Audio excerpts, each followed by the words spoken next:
तेरे घर का काम आज से मैं किया करूंगा। बूढ़ी ने कहा नहीं बेटी, नहीं बेटे, तू घर के मेरे काम मत करना। आपने जिद की सिर्फ इसलिए ताकि नेकी मिल जाए किसी की मदद की।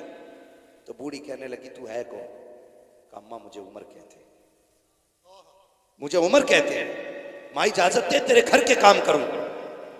तो माँ कहने लगी बेटे कोई है जो आता है मेरे घर का काम करके चला जाता है। हजरत उमर कहते हैं क्या नाम है उसका?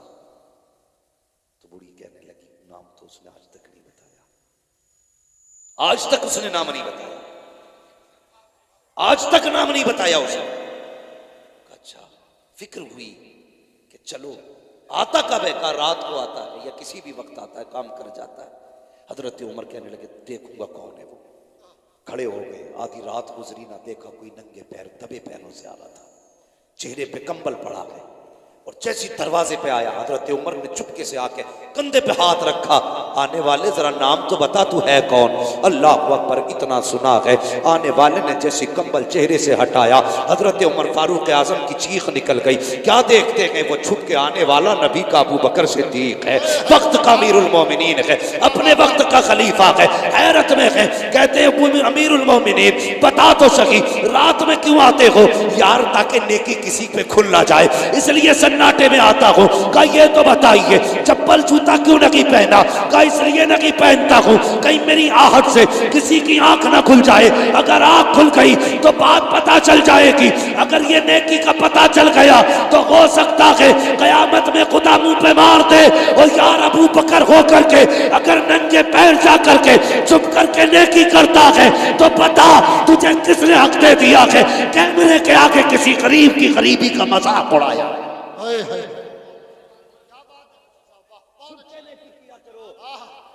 किसी की गुर्बत का तमाशा मत बनाया करो तमाशा, किसी को जलील ना किया करो। भाई नेकी ऐसे करनी है कि किसी को पता ना चले, किसी को पता ना चले, यतीम का घर भी चल जाए उसकी इज्जत भी रह जाए। हाँ, हजरत आयशा सिद्दीक़ा रज़ियल्लाहु ताला अन्हा ने एक मरतबा अपने भांजे को कुछ अनाज दिया, फरमाने लगी जाओ हमारी पड़ोस में फलां शख्स है बड़ा गरीब है, उसके यहाँ दे के आ जाओ। जाने लगे ना तो उम्मुल मोमिनीन ने बड़ी बात कही थी, फरमाने लगी जा तो रहा बेटे लेकर के, पहली बात तो उसके हाथ में मत देना, दूसरी बात नाम मत बताना। हाँ, नाम मत बताना। अल्लाह अकबर। वो गए, दिया यानी रखा, वापस आ गए, कहने लगे खाला ये बात समझ में नहीं आई, आपने नाम बताने से मना क्यों किया? फरमाने लगी इसलिए मना किया मैंने, अगर तुम उसे मेरा नाम बता देते कि फलां ने भेजा है तो जब भी कभी हमारी गली से गुजरता उसको शर्म आती कि इनका मुझ पे एहसान है। कहने लगे वो शर्मिंदा हो जाता और कहती आयशा नहीं चाहती मेरी वजह से हुजूर का कोई उम्मती शर्मिंदा हो। अच्छा ये बात समझ में आ गई, फिर हाथ में देने से मना क्यों किया?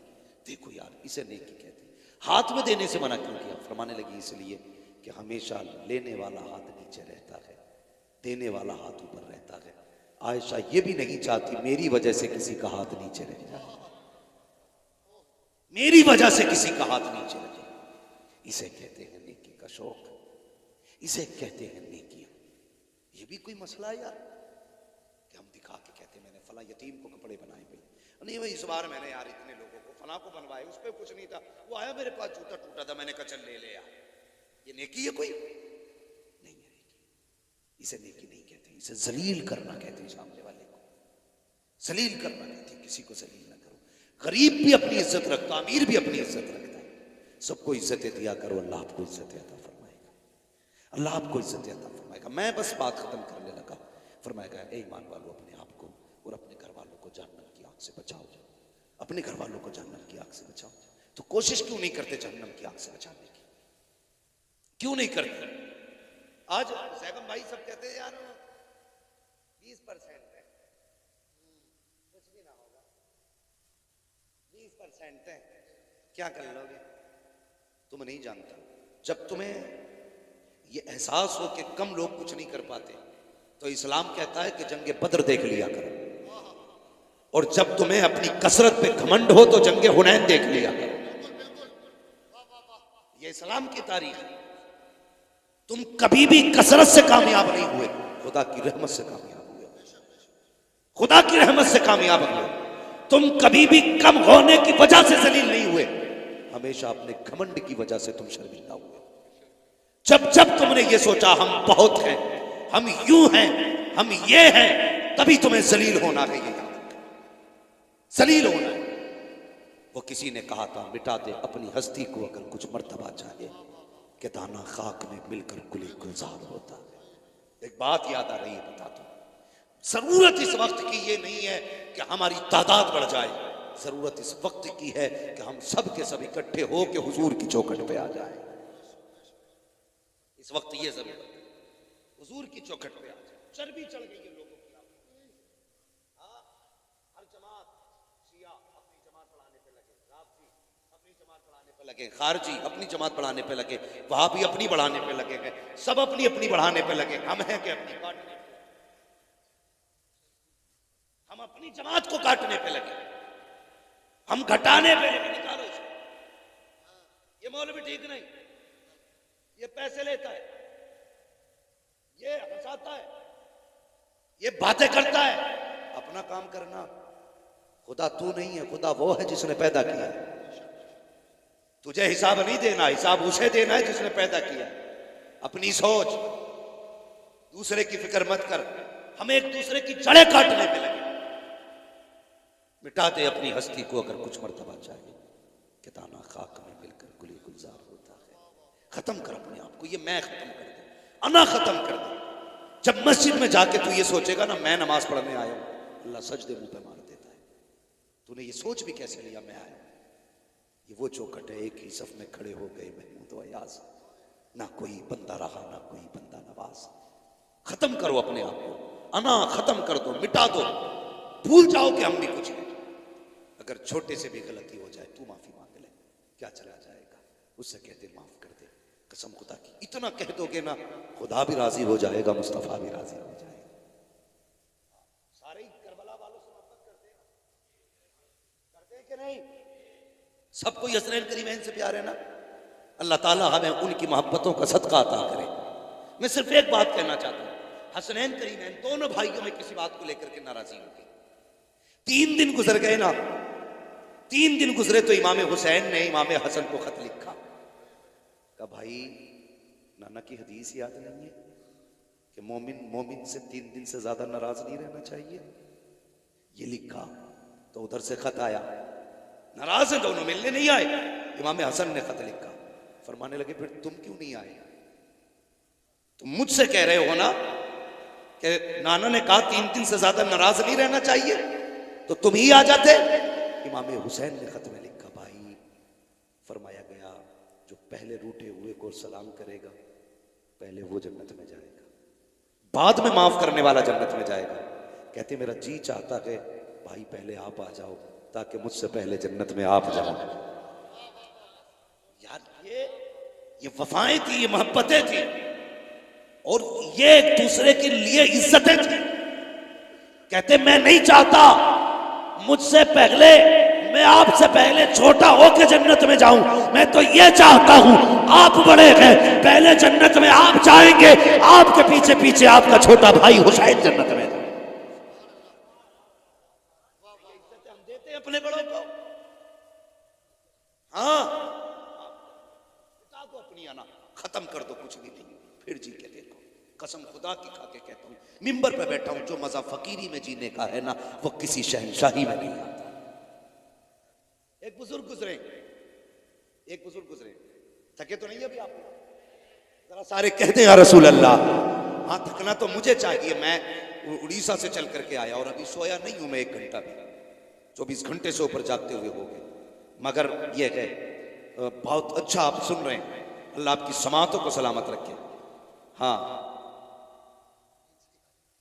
माशाअल्लाह, अल्लाह सलामत रखे। तो थोड़ा सा जरा आप अच्छा सुन रहे हैं इसलिए मैं बात बढ़ा दे रहा हूँ। हजरत की भी गुफ्तगू होनी है, हालांकि ये बात मुझे नागवार गुजर रही है। हाँ मुझे एक एहसास हो रहा है कि हमारे जमात के बुजुर्ग बैठे हुए हैं। यदि घर है तो क्या हुआ, है तो मौलाना एहसान। ये ख्याल रखिए। लोग कहते हैं घर की मुर्गी दाल बराबर, दाल बराबर तो होती है लेकिन पता है ना क्या खाती है, कितना खाती है? तुम खा जाते हो, तुम्हें नहीं लगता असर, मुर्गी क्या खाती है ये पता होना चाहिए, है जी। जरा गौर करें, हजरत तशरीफ फरमाएं। बस मैं बात पूरी करने लगा हूं भाई, जरा तवज्जो करें। कोई मसला नहीं है, आप 10 रुपए भी ना दें, खाली सुभान अल्लाह ही कहते रहे। मैं आ गया हूं मोहब्बत में आपके, ये बात मैं उनसे कह रहा हूं, बाकी आपसे सिर्फ इतनी गुजारिश है, बात सुन लें, कोई बात नहीं, जब दिल करे तब दे दिए, खाते में डाल देना, कोई मसला नहीं है। इनसे बड़ा गहरा ताल्लुक है, मोहब्बत है मुझे। अल्लाह सलामत रखे मेरे शुएब भाई को और इनके पूरे परिवार को, इनकी फैमिली को। अल्लाह खुदा की रहमत है, अल्लाह ताला अपनी रहमत अता फरमाए। बस मैं अर्ज कर रहा था कि अपने आप को मिटाना भी कोई चीज़ होती है। एक बुजुर्ग गुजरे, हजरत अब्दुल्लाह इब्न ज़ुबैर, बड़े पाए के बुजुर्ग गुजरे, गालिबन सिलसिला चिश्तिया या कादरिया में बुजुर्ग हुए। इन्होंने ना सिर्फ इस ख्याल से शादी नहीं की थी कि अगर मैं शादी कर लूंगा तो अज़दवाजी ज़िंदगी के जो मामूलात होते हैं, जो ज़रूरियात होती है, वो रब की इबादत में खलल डालेंगे। ये सोच के निकाह नहीं किया। ये मत सोचना मैं तुमसे मना कर रहा हूं, तुम करना, तुम्हारा करना फर्ज है। ये उन्हीं जैसे लोगों को इजाजत है जो अपने नफ्स पे काबू करके बैठे थे, जो नफ्स के गुलाम नहीं, नफ्स के बादशाह थे। नफ्स वो करता था जो वो कहते थे। इस ख्याल से ज़ैनब भाई उन्होंने शादी नहीं की। एक दिन रिवायत पढ़ी तो उसमें उन्होंने देखा कि जन्नत में कोई भी जवान बिना बीवी के नहीं होगा। अल्लाह जन्नत में सारे लोगों का निकाह, आप तो खुश हो जाओ भाई, जिनकी नहीं हुई अब तो उनका भी नंबर लगने वाला है। सबको अल्लाह जन्नत में बीवी देगा। कहने लगे अच्छा, तो फिर तो हमारी भी होनी है वहां, जब होनी है सबकी तो हमारी भी होगी। बहुत बड़े वली थे, हाथ उठा दिए, कहने लगे अल्लाह वो दिखाना जो जन्नत में मेरे साथ रहेगी। मैं अपनी जन्नत वाली बीवी को देखना चाहता हूं। पहले दिन दुआ मांगी, कुछ नहीं हुआ। दूसरे दिन दुआ मांगी, कुछ नहीं हुआ। तीसरे दिन दुआ की उन्होंने, लेटे, आंख लगी, तो जब आंख लगी ना, एक खातून सामने आई, रंग काला, रंग काला, पुराना लिबास, पागलों जैसी हालत, और कहने लगी अब्दुल्ला मैं मैमूना वलीद हूं, मैं बसरा में रहती हूं। बस इतना सुना ना, उठे बसरा चल दिए, बस्ती में पहुंचे। कहने लगे मैमूना वलीद कहां मिलेंगे? लोगों ने कपड़े देखे, हुजूर आप मैमूना वलीद को पूछ रहे हैं? इतने बड़े आलिम हो के उससे क्या काम? कहा क्यों? का वो तो पागल है। कहा क्यों? का लोग पत्थर मारते हैं उसको। कहा क्यों मारते हैं? का जब लोग हंसते हैं तो वो रोती है, लोग रोते हैं तो वो हंसती है, दीवानी है वो। का कहां मिलेगी? का हुजूर वो उजरत पे हमारी बकरियां चराती है। कहने लगे शाम को आ जाएगी, इंतजार कर लीजिए, जब आ जाए तो मुलाकात हो जाएगी। फरमाने लगे वक्त कम है, अभी बताओ कहाँ मिलेगी? कहा इस तरफ चले जाइए। जब आप चले ना उस जंगल में, खुद फरमाते जब मैं चला ना तो मैं जहाँ कदम रखता था वहीं सांप, कीड़े, भयानक जानवर नजर आ रहे थे। कहते मैं हैरत में था, मैमूना कैसी औरत है, ऐसे जहरीले जंगल में रहा करती है जहाँ कदम कदम पे सांप रहते हैं, कदम कदम पे जानवर रहते हैं। कहते मैं हैरत से बचा बचा के मैं आगे बढ़ा, क्या देखता हूँ कि जो मैमूना वलीद की बकरियां हैं वो चल रही हैं, और मैमूना वलीद मुसल्ले पे खड़े होके जंगल में रब की इबादत कर रही है। मैं हैरत में था, मैं सोचने लगा इसकी बकरियों को कुछ होता नहीं है, कहीं जाती नहीं है। कहा जब बकरियों की तरफ देखा, देखता रह गया। क्या देखता हूँ? अगर कोई बकरी रेवड़ से अलग होती है तो शेर जाता है, कान पकड़ता है, लाकर रेवड़ में खड़ा कर देता है कि मैमूना नमाज में है, बकरियों की रखवाली शेर कर रहे हैं। अल्लाह अकबर। कहते मैं तो शेरों को देखता रहा, बकरियों को देखता रहा। कब मैमूना ने सलाम फेर दिया, मुझे पता ना चला। मैमूना कहती है अब्दुल्ला मिलने का वादा तो जन्नत में था, तू यहीं चल के आ गया है। हैरत में थे। कहने लगे मैमूना मुलाकात भी पहली है, बात भी पहली है, कभी तूने नहीं देखा, कभी मैंने नहीं देखा, नाम किसने बता दिया? तो मैमूना कहती है अब्दुल्ला जिसने तुझको मेरा नाम बता दिया है उसी ने मुझको तेरा नाम भी बता दिया। सुभान अल्लाह, सुभान अल्लाह। अब अगली बात सुने जो मैं कहने लगा, अगली बात बहुत गौर से सुने। आप फरमाने लगे मैमूना ये तो ठीक है, चल अल्लाह ने बताया, लेकिन एक बात बता, ये तेरी बकरियों से शेरों ने दोस्ती कब से कर ली? तू नमाज पढ़ती रहती है, तेरी बकरियां शेर चराते, ये इनमें शेर बकरियों में दोस्ती कब से हो गई? मुस्कुरा के कहने लगी, अब्दुल्ला, जब से मैंने अल्लाह से दोस्ती कर ली है, शेरों ने मेरी बकरियों से दोस्ती कर ली है। शेरों ने मेरी बकरियों से दोस्ती कर ली है। बस ये कहना चाहता था मैं, हाँ, कि अपने आप को खत्म कर दो, कुछ मत समझो, कुछ नहीं है, सब कुछ अल्लाह है, सब कुछ उसी की कुदरत में। वो जितनी सांसें देगा इतने जिएंगे, और जिस दिन छीन ले लेगा उस दिन कोई सांस देने नहीं आएगा। किसी पैसे, किसी दौलत, किसी शोहरत, किसी पावर के जरिए आप सांसें वापस नहीं ला सकते, नहीं ला सकते। मैंने ये बात बताई थी, वो सिकंदर जो बादशाह गुजरा है, 22-23 साल की उम्र में आधी दुनिया फतह कर ली उसने, पूरी दुनिया फतह करने का ख्वाब रखता था। अपने मुल्क से बाहर गया, किसी सांप ने काट लिया, जहर फैलने लगा उसका। डॉक्टरों ने, तबीबों ने बहुत इलाज किया, ठीक नहीं हुआ। कह दिया अब बचने के चांसेस कम है। जानते हो उसने क्या कहा था? उसने कहा था कोई मेरी सारी मिल्कियत ले ले, सारी दौलत ले ले, सिर्फ इतनी सांसें उधार दे दे कि अपने वतन में जाके मर सकूं, अपने वतन में जाके मर सकूं। कोई इतनी सांसें वापस कर दे मुझे कि मैं अपने वतन में मरना चाहता हूं। वजीर खड़ा हो गया, कहने लगा कोई भी सारी कायनात लेके सांसें नहीं दे सकता। तो उसने कहा अच्छा, का फिर एक बात मेरी सुन, अगर मैं मर जाऊं तो कफन से मेरे दोनों हाथ निकालना, ताकि दुनिया को ये पता चल जाए कि सिकंदर दुनिया में आया था तब भी खाली हाथ था, गया था तब भी खाली हाथ था। दौलत किसी की नहीं है, इसके लिए अपनों को मत छोड़ो, इसके लिए परिवार मत तोड़ो, इसके लिए अपनों के दिल मत तोड़ो। क्या चीज है यार, 100-200 रुपया, 1000, 10,000, 1 लाख की भी औकात क्या है? एक फोड़ा कमर में निकल आए, 10 लाख लग जाते हैं 2 दिन के अंदर। यार वो 10 लाख बजाय डॉक्टर को देने के अपनों पे लगा दिया करो, अपने दस्तरखान पे बैठा के अपनों को खिला लिया करो। जब तेरे अपने खुश होकर तेरे लिए दुआ करेंगे, खुदा की कसम, न तेरा पैसा वकीलों पे जाएगा, न डॉक्टरों पे जाएगा, तो दुनिया में भी इज्जत से रहेगा, आखिरत में भी इज्जत से। इसलिए मेरी गुजारिश है, मुत्तहिद रहे, मोहब्बत से रहे, परिवार को समेट के रहे, एक दूसरे का बाजू बन के रहे। खत्म कर दो इन बीघे भर की जमीनों की लड़ाइयां। यार कोई भी जमीन जान से ज्यादा नहीं हो सकती, खून से ज्यादा नहीं हो सकती है, कोई भी दौलत अपनों से ज्यादा नहीं हो सकती है। अगर बिछड़ने के दर्द का एहसास ना हो तो उनसे पूछो जिन्होंने अपनों के जनाजे उठाए हैं, उठाने के बाद कभी सीधे नहीं हो पाए, कभी सीधे नहीं हो पाए।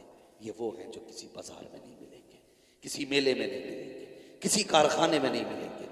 ये सिर्फ वो प्रोडक्ट था जो कारखाने कुदरत से बना, एक बार मिला, तुझे दोबारा नहीं मिलेगा, दोबारा नहीं मिलेगा। कदर करें इनकी, इज्जत करें, और सबसे ज्यादा इज्जत का हकदार बाप होता है, माँ होती है, अपना परिवार होता है। लोग कहते हैं मैं फलां की जगह गया था, शादी में 10,000 दे के आया, और ये देखता नहीं तेरी फूफी की बेटियां जहेज की वजह से घर पे बैठी है, तू उन्हें जहेज नहीं दे पाया। तेरी खाला की बेटियां जहेज की वजह से बैठी हैं, तू जाके संभल के चौराहे पे इसलिए जहेज रखवा के आया ताकि कल अखबार में आ जाए। सगी फूफी, खलेरी बहनों, मुमेरी बहनों को इसलिए नहीं दिया कि किसी को पता नहीं चलेगा। यार देना ही वही होता है जो किसी को पता ना चले। अपनों को लेके चले, मिला के चले, खर्च करो इन पे, अल्लाह तुम्हारे दस्तरखान पे इनके हिस्से का भी रिस्क अदा करेगा, इनके हिस्से का भी रिस्क अदा करेगा।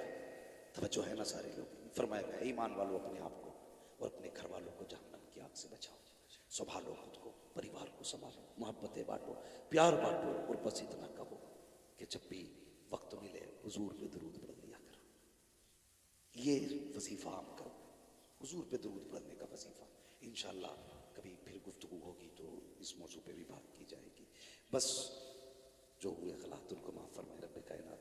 जिंदगी ने दिया साथ, फिर होगी मुलाकात, चमन रहा फूल खिलेंगे, जिंदगी रही फिर मिलेंगे, मुसाफिर हैं हम भी, मुसाफिर हो तुम भी, किसी मोड़ पर फिर मुलाकात होगी। फकीराना आए सदा कर चले, सदा खुश रहो ये दुआ कर चले। सारे लोग कलमा शरीफ पढ़ लीजिए, ला इलाहा इल्लल्लाहु मुहम्मदुर रसूलुल्लाह।